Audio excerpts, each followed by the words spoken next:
Hola hermanos, Dios les bendiga en esta tarde. Le damos gracias a Dios por un día más, por esta vida que nos ha otorgado sin merecerla. Y bueno, vamos a continuar con esta serie que iniciamos la sesión pasada, los milagros de Jesús. Este es el tema número 2 de esta serie, que seguimos con el tema milagros, parte número 2. Vamos a seguir analizando en esta segunda sesión, en este segundo tema. Vamos a seguir analizando cómo considerar al observar los milagros de Jesús. Tenemos que considerar 4 cosas que mencioné la sesión anterior. Por lo tanto voy a tocar esa parte. Entonces, ¿qué podemos decir como introducción? Bueno, habíamos dicho que milagro, o cómo utiliza la Biblia el término milagro. Habíamos dicho milagro, una maravilla, algo que sorprende, algo que es sobrenatural, y obviamente es algo que asombra al analizarlo. Y vamos a analizar ahora otros puntos más que aquí pongo. Algunas preguntas a considerar al observar los milagros de Jesús. La semana pasada o la sesión pasada analizamos cómo utiliza la Biblia el término milagro y vimos que hay varias palabras que se utilizan en las escrituras cuando Jesús hizo cierto tipo de milagro, ya sea sanación, ya sea con las fuerzas de la naturaleza, ya sea con entidades demoníacas. El poder de Jesús se vio manifiesto y la gente quedaba atónita, otra gente pues murmuraba, otra gente incluso llegó a decir que Jesús echaba demonios por Belcebú. O sea, veamos el razonamiento en el cual la gente llegaba. Pero hoy vamos a ver el segundo punto. Ese segundo punto, que es qué tipo de milagros hizo Jesús. ¿Qué tipo de milagros? ¿Verdad? Porque como lo dije también la semana pasada, hay muchos que obviamente dicen, es que fue un milagro que no sé, que mi equipo ganara. Fue un milagro que yo me librara de tal deuda. Fue un milagro que encontrara dinero debajo de la almohada. Y muchos consideran eso un milagro, pero ciertamente pues no se engloba o no está dentro de eso, de lo que es un milagro. Pero vamos a ver ahora qué tipo de milagros hizo Jesús. Eh, Primeramente, tenemos este versículo que dice ahí, Colosenses 1:16, dice, porque en él fueron creadas todas las cosas, las que hay en los cielos y las que hay en la tierra, visibles e invisibles, sean tronos, sean dominios, sean principados, sean potestades, todo fue creado por medio de él y para él. Aquí tenemos otra versión, la versión lenguaje actual, que dice, por medio de él Dios creó todo lo que hay en el cielo y en la tierra, lo que se puede ver y lo que no se puede ver, también los espíritus poderosos que tienen dominio y autoridad. En pocas palabras, Dios creó todo por medio de Cristo y para Cristo. Aquí tenemos otras versiones más, palabra de Dios para todos, pero me interesa mucho esa versión oro, que dice, pues por él fueron creadas todas las cosas de los cielos y en la tierra, las visibles y las invisibles. Ora sean tronos, otros sean dominios, ora sean principados, ora sean potestades, todas las cosas fueron creadas por él mismo y en atención a él mismo. Entonces vamos a poner ciertas cosas para ir analizando y adentrándonos un poco más. El verso que acabamos de leer nos está diciendo que Jesús es el creador de todo.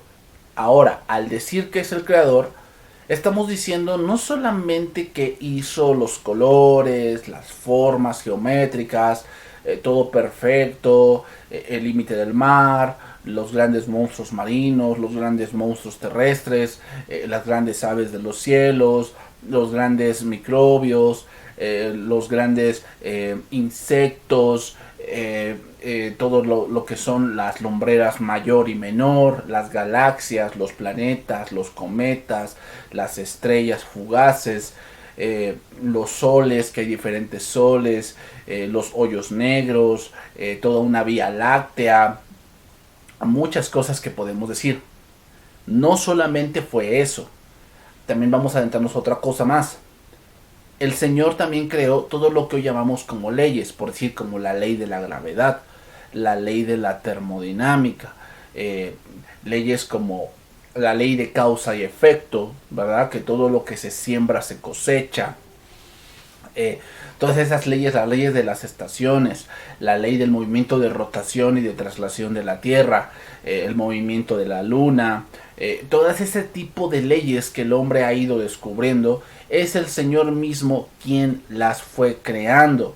Entonces hablamos de que Él puso leyes que manejan toda la creación y puso leyes para que la creación funcione de una manera excepcional como lo ha hecho hasta este día. Y cuando hablamos de leyes es algo que no cambia. Así es, y durante todos los tiempos pues siempre ha sido y siempre será así.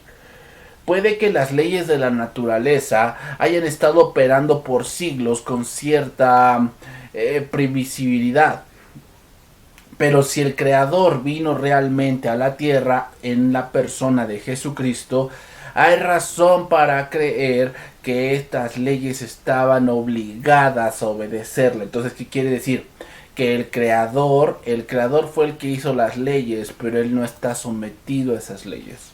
¿A qué me refiero?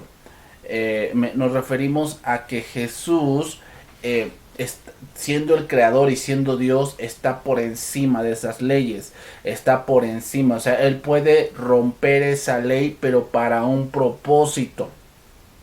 No estamos diciendo que Jesús rompió una ley para hacer lo que quisiera, no, sino que, como lo habíamos dicho la sesión pasada, siempre que el Señor hizo un milagro, siempre tuvo un propósito, siempre hubo algo que Dios o que Jesús mismo quería mostrar de su naturaleza, quería mostrar de su mensaje, quería mostrar de su persona. Entonces, para que la gente estuviese bien confirmada de quién era Él.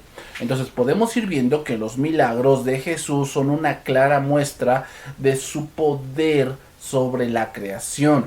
Es decir, Él puso las leyes de esta creación para que funcione de una manera perfecta. Sin embargo, el Creador está por encima de esas leyes. Y quiero tocar aquí algunos puntos de la muestra del poder de Dios. Primeramente, vemos el poder sobre la enfermedad. Aquí en Marcos capítulo número 2, verso número 9, podemos ver este milagro. Y vemos aquí a un paralítico. Dice que le dijo Jesucristo, estaba a punto de sanarlo y dijo, ¿qué es más fácil? Decir al paralítico, tus pecados te son perdonados, o decirle, levántate, toma tu lecho y anda. Pues para que sepáis que el Hijo del Hombre tiene potestad en la tierra para perdonar pecados, dijo al paralítico, a ti te digo, levántate, toma tu lecho y vete a tu casa. Entonces él se levantó enseguida y tomando su lecho salió de delante de todos, de manera que todos se asombraron y glorificaron a Dios diciendo, nunca hemos visto tal cosa. La Biblia enseña que la enfermedad y la muerte entraron al mundo cuando los padres Adán y Eva pecaron contra Dios. Entonces el pecado entró y con ella entró la muerte. Entonces, al entrar la muerte utiliza diferentes medios para llevarnos a ese fin. Uno de ellos es la enfermedad.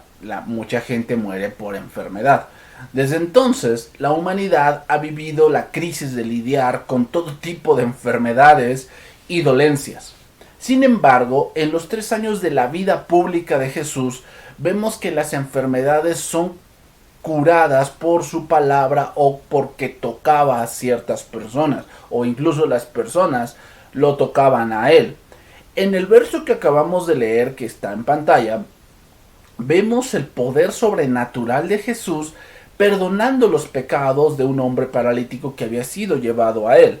Le perdonó los pecados y en ese momento, no lo leemos acá, pero dice que murmuraban de él, diciéndole que este hombre decía blasfemias, porque ¿quién puede perdonar pecados más que Dios? Lo cual era correcto. Entonces, la conclusión que se tenía que llegar era que si él perdonaba pecados, pues entonces él era Dios. ¿cómo demostraría? ¿Cómo demostraría que Él efectivamente es Dios? Solamente Dios puede perdonar pecados. Ahora, cualquier hombre puede decir, tus pecados te son perdonados. O sea, yo te puedo decir ahorita a través de este monitor o a través de esa transmisión o a través de este video, yo te puedo decir, tus pecados te son perdonados. Pero eso no me lo puedes comprobar. O sea, no me puedes comprobar que lo que yo te dije efectivamente se cumplió, de que yo te perdoné tus pecados. Yo te puedo decir muchas cosas. Y yo te puedo decir que los pecados son perdonados y me puedes tildar de a loco, o me puedes decir que efectivamente tú sientes como que sí, como que los pecados te fueron perdonados. Puede ser que sí. Pero entonces la gente dijo, bueno, este hombre dice que le perdonó sus pecados. Por eso dijo Cristo, ¿qué es más fácil decir al paralítico? ¿Tus pecados te son perdonados? O decirle, levántate, toma tu lecho y anda. O sea, vamos a ponerlo así, lo que Jesús dijo es, bueno, a ver, si yo le digo que tus pecados te son perdonados, pues es bien fácil decir eso. ¿Por qué? Bueno, porque eso no me lo puedes comprobar.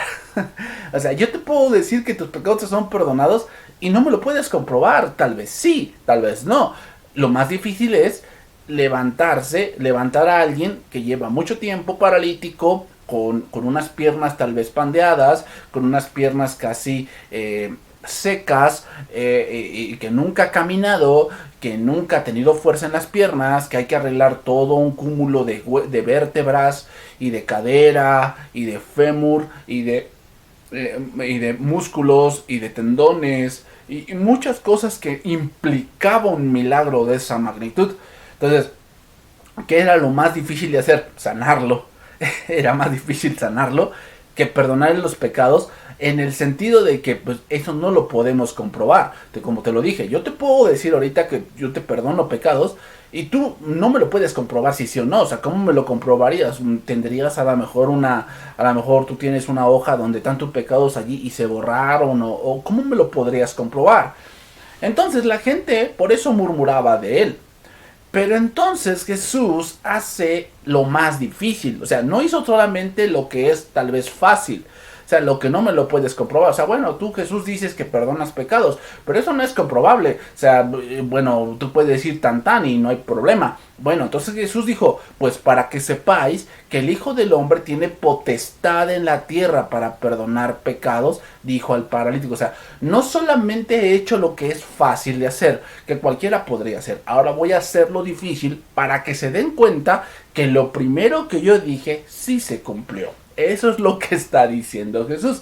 Entonces, en el versículo, estos versículos, el versículo 10 y 11 dice, pues para que sepáis que el Hijo del Hombre tiene potestad en la tierra para perdonar pecados. O sea, ya hizo lo fácil, ahora voy a hacer lo difícil. A ti te digo, levántate, toma tu lecho y vete a tu casa. El hombre dice aquí que se levantó de manera inmediata, es decir, la sanidad fue algo inmediato, al momento. O sea, no fue algo que requirió terapia, no fue algo que requirió que le inyectaran algo, no fue algo que a lo mejor le dijeron, bueno, ponte a correr primero tantito de aquí para allá y después ya, y para que vea la gente que pues sí te sanaste bien. El hombre se levantó de manera inmediata. No solo usó sus extremidades, sino que también recibió fuerza para llevar el hecho porque por tanto tiempo había sido su prisión. Eso es lo que dice este versículo. Dice ahí, entonces él se levantó enseguida y tomando su lecho salió de delante de todos, de manera que todos se asombraron y glorificaron a Dios diciendo, nunca hemos visto tal cosa. Nunca hemos visto tal cosa. Lo significativo de esta sanidad, hermanos, era que no podía explicarse. No podía explicarse porque había una ley allí. ¿Cuál ley? O sea, este hombre nació así o quedó así, ya va a ser imposible. De hecho, hoy la medicina, cuando alguien queda paralítico y es de la columna o de algún punto, se le dice que no hay remedio y que así va a ser toda su vida y que hay algunas alternativas para hacer que su vida no sea tan pesada, pero de ahí en fuera no va a poder tener salvación. O sea, imaginémonos el milagro. Eso es lo sorprendente, que no tiene explicación. De aquí no se trataba, fíjense bien, aquí no se trataba de la capacidad de un hombre para creer, sino de piernas marchitas y torcidas que de manera inmediata y visible quedaron completamente sanas tras el mandato de Jesús. Los espectadores, dice ahí, dice que reconocieron que la fuente de la sanidad milagrosa fue del Creador mismo, quien había alterado el proceso de curación por medios sobrenaturales. Sobrenaturales, o sea, este hombre ya no tiene remedio y para que tal vez él pudiese caminar, pues requeriría tiempo, requeriría que vaya a ciertas sesiones de natación, tal vez, ciertas sesiones de terapia de tal vez electrodos, tal vez terapia con las manos, tener algunas sensaciones, que empiece a caminar un poco, después que empiece a correr un poco, que empiece a trotar. Y ya llegaríamos a un punto donde tuviera piernas fuertes, donde tuviera músculos fuertes de tal manera que pudiera cargar algo. Pero no, aquí lo que sucedió fue que todas esas leyes que tal vez hoy un fisioterapeuta podría decirte, se rompieron totalmente. Se rompieron totalmente. Y Jesús aquí demostró ser el creador de todo el proceso y leyes de sanidad. Sin embargo, Él está por encima de esas leyes y aquí quedó demostrado. ¿Por qué rompió esas leyes? Para demostrar que Él efectivamente es el Dios que no solamente sana, sino que también perdona pecados. O sea, ¿cómo se pudo comprobar que efectivamente Jesús le perdonó los pecados a este varón? Se pudo comprobar por lo que inmediatamente pasó. O sea, si Jesús pudo sanarlo de algo que es imposible, ¿no será posible que sí perdone los pecados? Pues es obvio que sí. Es obvio que sí. Quedó más que en evidencia que Jesús no solamente podía sanarlo, sino que también podía perdonar pecados. Con este milagro quedó en evidencia que así fue. Pero pasamos a otro punto más. A otro punto más que quiero abordar en esta sesión. Otro punto más. El poder sobre la naturaleza. Aquí está algo interesante. Nosotros hemos visto en muchos programas de noticias, programas o sección sobre el clima, ¿no? Entonces pasa el presentador o la presentadora y empieza a decir, tendremos viento, tendremos neblina, tendremos depresión tropical, tendremos altas temperaturas, tendremos bajas temperaturas, tendremos chubascos, tendremos lluvias, tendremos un cielo despejado, tendremos muchos vientos, una tolvanera. Podríamos, o sea, y eso no es seguro, o sea, lo puedes ver en la mañana y tal vez eso no sucede. Muchas veces uno dice probabilidades de lluvia 10% y tú dices, bueno, 10% quiere decir que no va a llover y de repente llueve. O sea, el clima es algo que solamente se predice, pero no se puede decir que eso es lo que va a acontecer.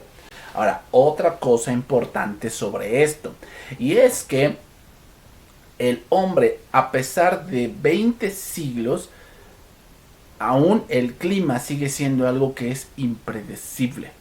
Y que se puede decir algo y al momento cambia. Y más allá es que no se puede hacer nada. Es decir, el hombre con toda su tecnología no puede hacer que llueva. Sabe cuál es el proceso y sabe que se requiere temperaturas altas y temperaturas bajas, lo cual hace que el agua se solidifique y entonces eso se ve en precipitación, ¿ok?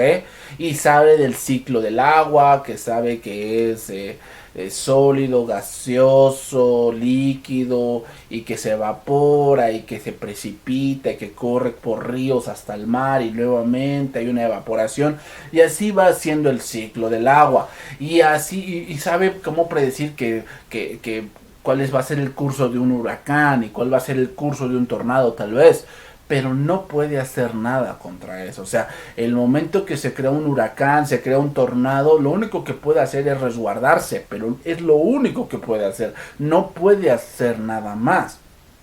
Bueno, entonces tenemos aquí algo interesante y es que Si el hombre mismo no puede hacer nada contra la fuerza de la naturaleza, contra una tormenta, contra un huracán, contra un tornado, aquí hay algo sorprendente entonces, porque Jesús sí pudo hacer algo. Y aquí lo vemos en el Evangelio según San Marcos, capítulo 4, verso 37. Dice, pero se levantó una gran tempestad de viento y echaba las olas en la barca de tal manera que se anegaba.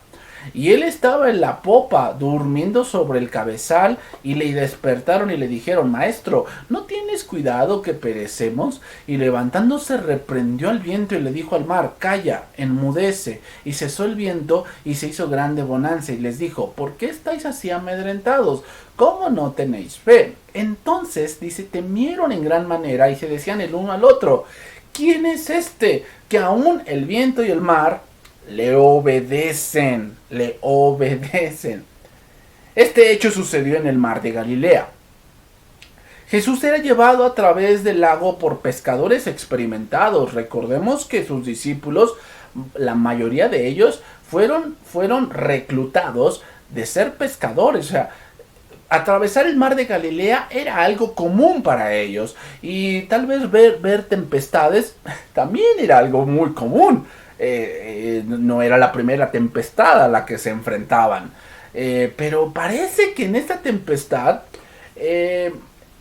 ellos fueron tomados desapercibidos con la guardia baja. Y entonces no tuvieron más remedio que despertarle.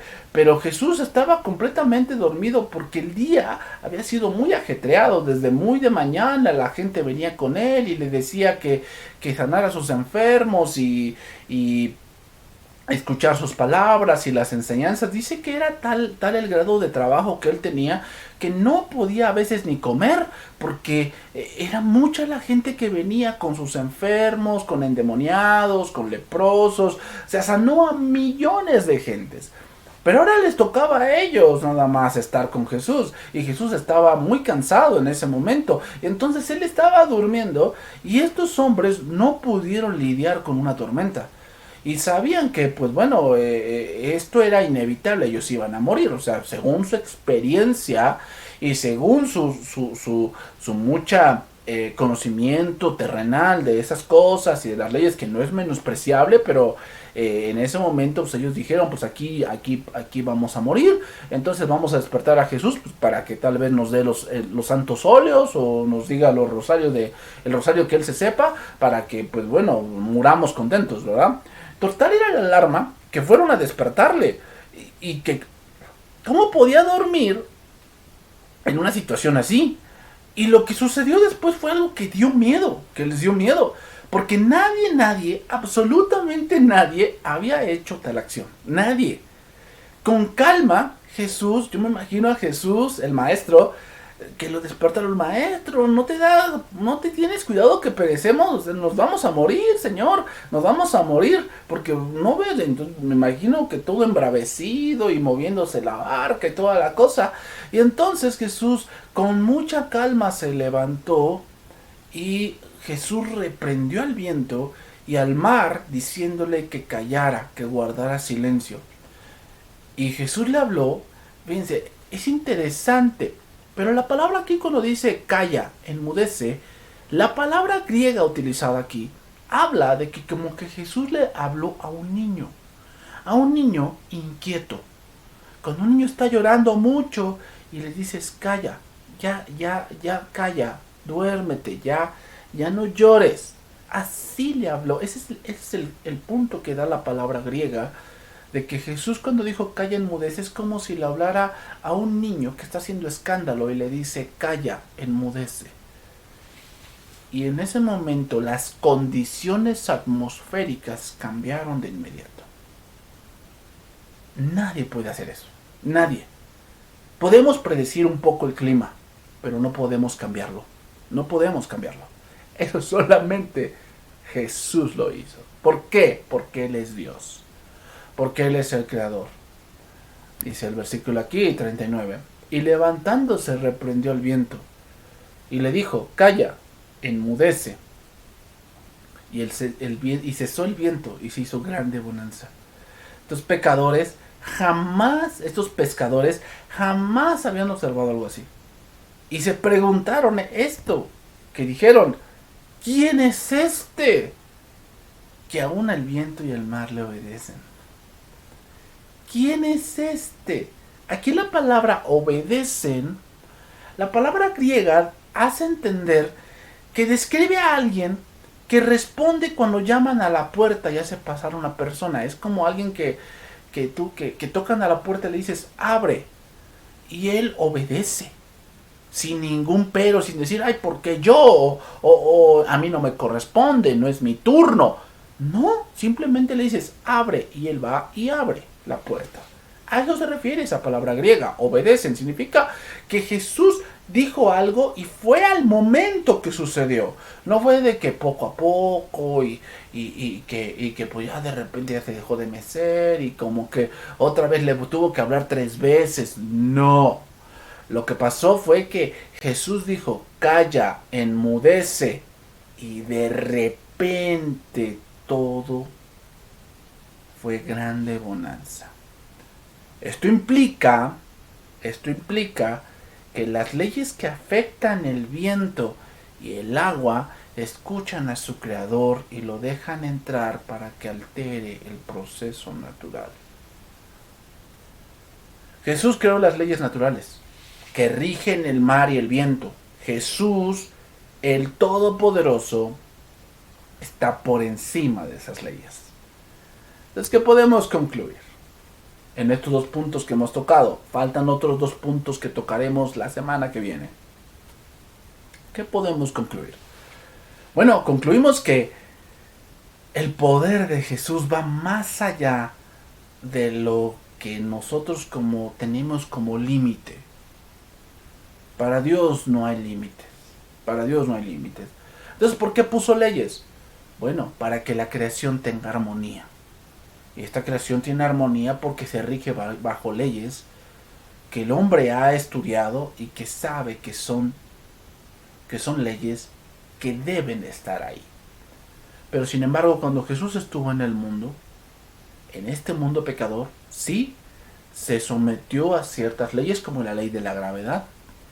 Pero cuando era necesario hacer un milagro y demostrar quién era Él, estaba por encima de esas leyes, de la naturaleza y de la enfermedad. No había enfermedad que Él no pudiera sanar.